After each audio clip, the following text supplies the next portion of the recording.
हम सोनी झा गोर लगै छी अहाँ सब गोटा के। हम आइ एकटा सोहर लऽ कऽ एलहुँ हेँ। आशा करै छी अहाँ सबके नीक लागत तऽ लाइक कऽ देबै। हमर चैनल मैथिली गीतनादके सब्सक्राइब कऽ लेब। धन्यवाद। प्रथम गणेश पद गायब देव तामनायब हे। प्रथम गणेश पद गायब देव तामनायब हे। ललना रे जब मोरा होई हैं बालक बाकी मोह लुटायब हे।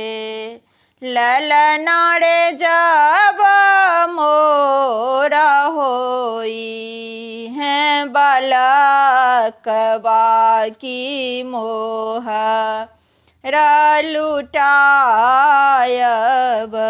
हे। दोसर मास जब आयल चित फरियायल हे। दोसर मास जब आयल चित फरियायल हे। ललना रे पान कबीरा ने सोहाए की मोन अकुलायत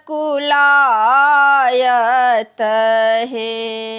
ललना रे पान कबीरा ने सोहाए की मोन अकुलायत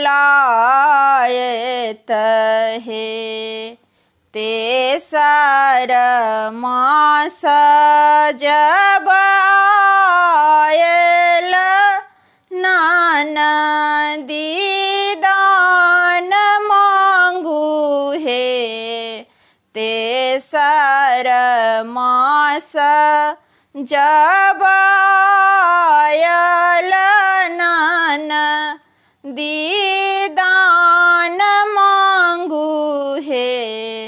भौजी है हम लेब हाथ के कंगन माँ की सोई ऋणी पाई लेब हे। भौजी है हम लेब हाथ के कंगन माँ की सोई ऋणी पाई लेब हे। छठम आओ रसतम मास आयल। छठम आओ रसतम मास आयल। ललना रे गोतनी कर थी चौल की बउआ हम सुताओल रे।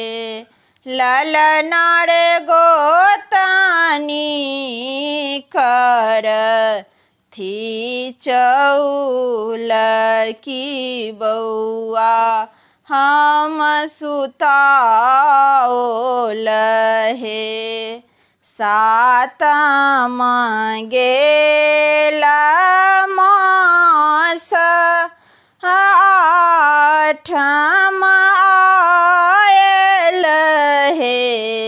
सातम गेल मास किया आठम आयल हे। ललना रे आठो अंग भये गेल भारी की देह मोर भारी भेल रे। ललना रे आठो अंग भये गेल भारी की देह भेल भारी हे।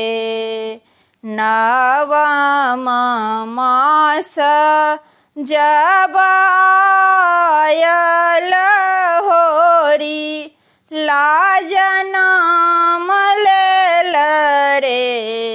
नवम मास जब आयल होरी लाज नाम लेल हे। ललना रे बाजन बाज ये अवधपुर महलिया गूंजे सोहर हे। ललना रे बाजन बाज ये अवधपुर महलिया गूंजे सोहर है।